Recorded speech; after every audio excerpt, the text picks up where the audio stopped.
And we're back, and Ms. Velez was just talking a little bit about comparison of the children she saw. Go ahead. From different states?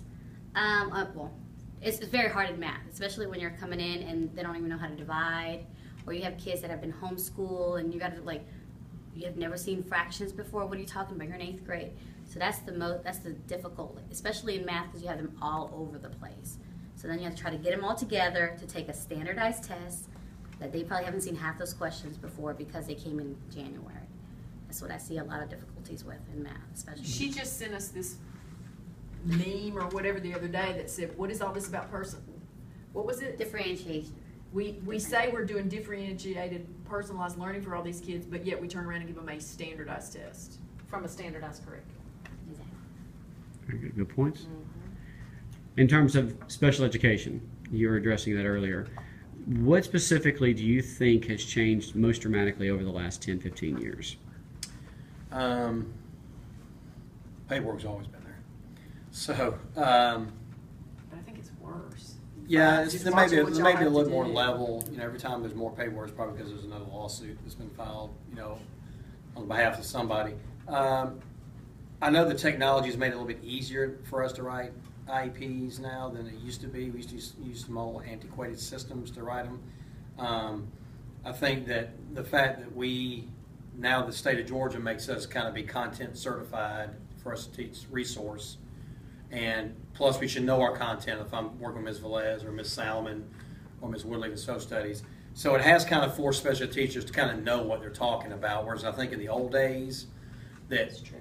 There's always a stigma that special teachers would kind of just get in the room and get on their computer and do whatever and that was what I always heard when I came into education in 2005.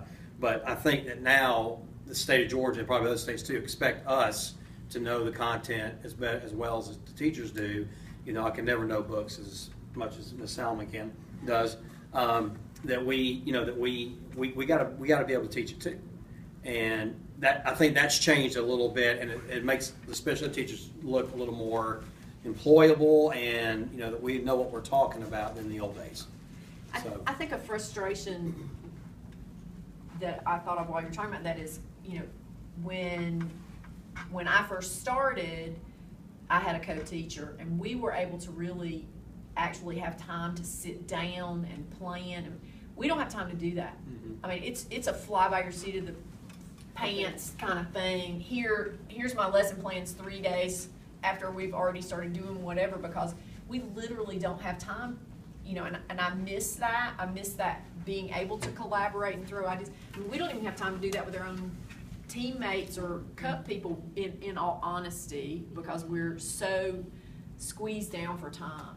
I know the first time I first started here at OLA, I was like, oh, we got planning, we got 2-hour break. No. 504s, IEP meetings, Grade level meetings. cup meetings. Testing meetings. It's when are the meetings going to stop? Parent meetings. Got to be trained on this thing that we're not going to use 12 months from now anymore. Meetings. Okay, so it sounds like the job's gotten a lot tougher. Yes. The job has gotten a lot tougher. What do you see as some inroads that are being made that you think are actually going to improve the educational field? Think about that for a second, and we'll come right back.